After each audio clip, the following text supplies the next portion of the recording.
Scott, it was probably the foundation of, I think, making me what I am today. So are you saying that the discipline that later Woody Hayes and Don Shula demanded, you got some of that from the Boy Scouts? Of course, I knew how to take it anyway. I mean, the correctiveness of both those guys were, especially Woody Hayes, he was a legend in his own time.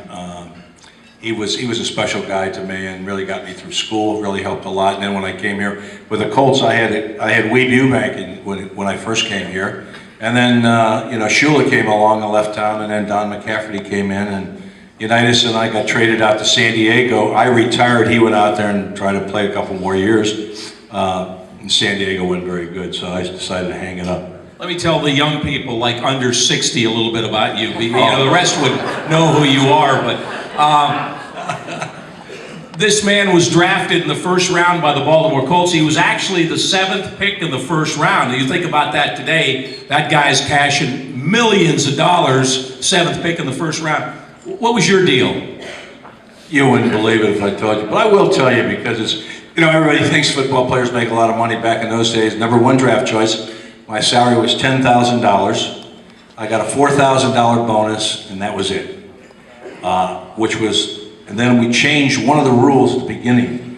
When I first came with the Colts, I crushed a couple of vertebrae in my neck, and they put me on injured waiver. And back in those days, if you were on injured waiver, you were a free agent, because I didn't change anything. So my good friend Art Modell, who had just taken over the Cleveland Browns, called me up, and my hometown was Cleveland. And he says, Tom, we'd like to take a look and see how your neck is, and blah, blah. So they bring me up to the Cleveland Clinic. I go up there, get all the x-rays. He says, your neck's healing very well. We'd like you to come and play for the Cleveland Browns. And he says, and we're also going to offer you a 30% raise. I said, wow, another $3,000. Boy, I'm in. So I came back, and we had a general manager by the name of Don Kellett here. And I went up to Mr. Kellett, and I said, Mr. Kellett, I have the opportunity to go to Cleveland. It's my hometown. I'd really like to go back there. And he says, how much money did they offer you?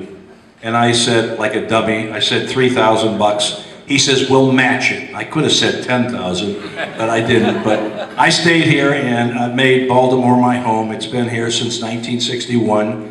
My wife and I got married in 1962. I made her finish her education because I didn't want to pay for it.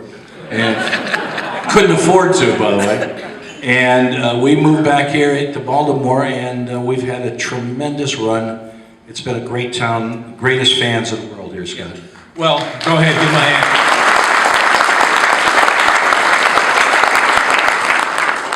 I don't want to take anything away from today's players, but Tom came from an era where we saw guys like John Unitas, Brooks Robinson, Artie Donovan, who have stayed in this town 50-some years. Lenny Moore is another one. Jim Parker, the late Jim Parker. Guys who came here, stayed here, and constantly gave back to the community that they raised their families in. And today, it's a much bigger business today, and it's not a knock on these players, but most of them have homes somewhere else in the off-season. They're a little more protected than these guys were, who show up at every church breakfast, Boy Scout luncheon Tom Manny has been at. And it was a special time and a love affair with this town and those sports stars, not just the Colts, but the Boog Powells and the Jim Palmers and the Brooks Robinsons, is a special thing that I don't ever think we'll see duplicated again. And there isn't anything that's happened in this town over the last 50 years in football. When I came to town in 1980, Tom and I did the Colt preseason games. So he had a legacy as a Colts player, broadcaster. We also broadcast the Baltimore Stars and the USFL. Of which I owned a piece of that action. Yeah, yeah. I was a Canadian. My father was a professional hockey player, came out of Canada, broke in with the Detroit Red Wings when he was about 19 years of age and played 17 years professional hockey. And my dad, and it is a funny story, my dad wanted me only to play hockey. And as I grew up, I was going through the ranks, and I moved from an inner city school out to a suburb school where they had football, and never even picked up a football until the 9th grade. And my mother secretly signed me up, and my dad was not happy about it. He came to the first game, and on the first play of the game, a guy came down, clipped me, shattered my knee, and said, "You'll never play sports again." Well, my dad spoke French, and he had a couple nice choice words for me.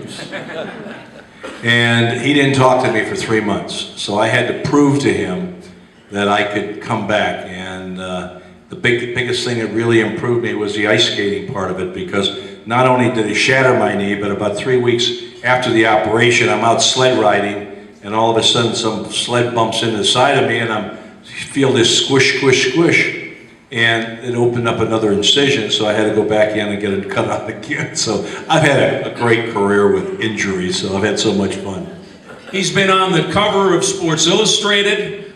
He's a member of the Ohio State Sports Hall of Fame. He's a near Hall of Famer in the NFL, but I've teased him about that for years, because he's one of those guys that's not in the Hall of Fame, but you look at his career, 9,000 total yards, Pro Bowl running back, a member of 2 Super Bowl teams, but he actually is in the Canton Hall of Fame, because in 1965, he became world famous for being a backup quarterback. Tom was a running back, but suddenly John Unitas goes down 1 week, Gary Quazzo, the backup quarterback, goes down the next. The Colts are fighting to get into the playoffs, and they don't have a quarterback. So Don Shula turns over to Tom Matte and says, "Get us into the playoffs, Tom."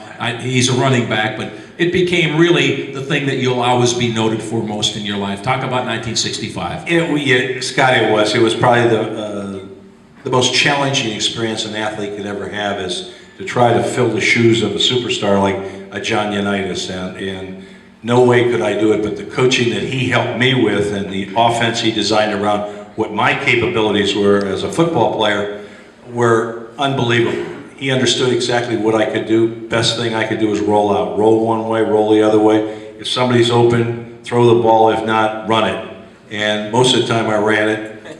And I can remember we played the first game against the Los Angeles Rams, and Tommy Bell, the official, one of the greatest officials in the National Football League, is officiating the game, and I'm going around the corner over here, and somebody piles up on me and really gives me a shot, and I turn around and take a swing at him, and he throws a 15-yard penalty on me, and we're walking back to the huddle, and he says, "Tom, you do that again, I'm going to have to throw you out of the game. There are no more quarterbacks, so take it easy."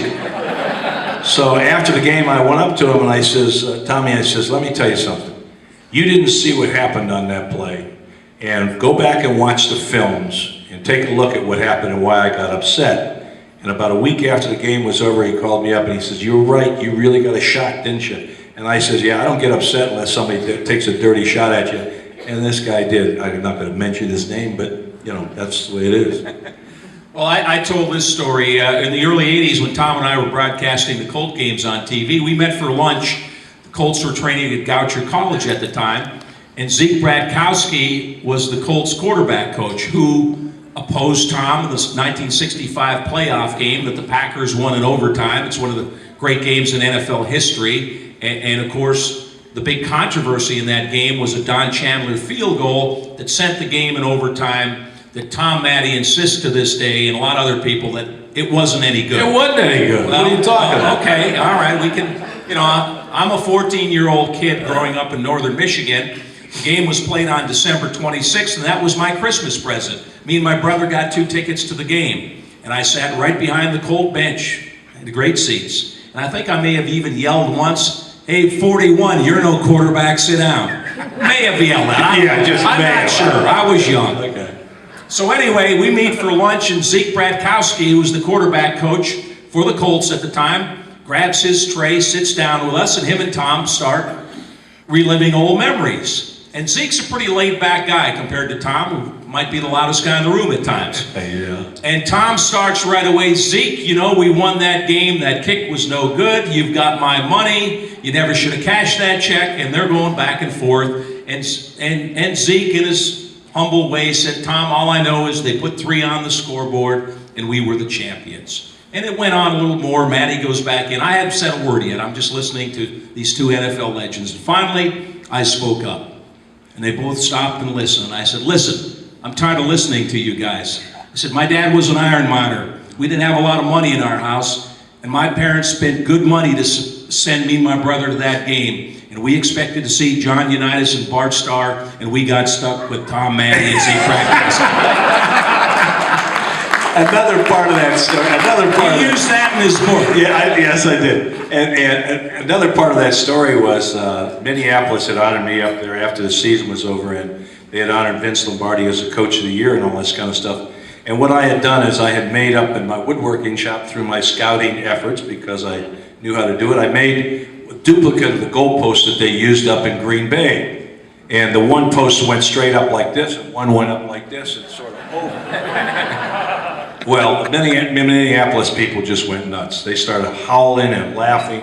They just had such a great laugh on this thing. And the last speaker, of course, was Vince Lombardi, and he had the hammer, which you don't like to, you know, you really sort of stick it to him. And he gets up and he picks it up again, and the whole crowd goes nuts again. And he says, Tom, he looked over at me, he says, Tom, he says, I really don't know if that field goal was good or bad.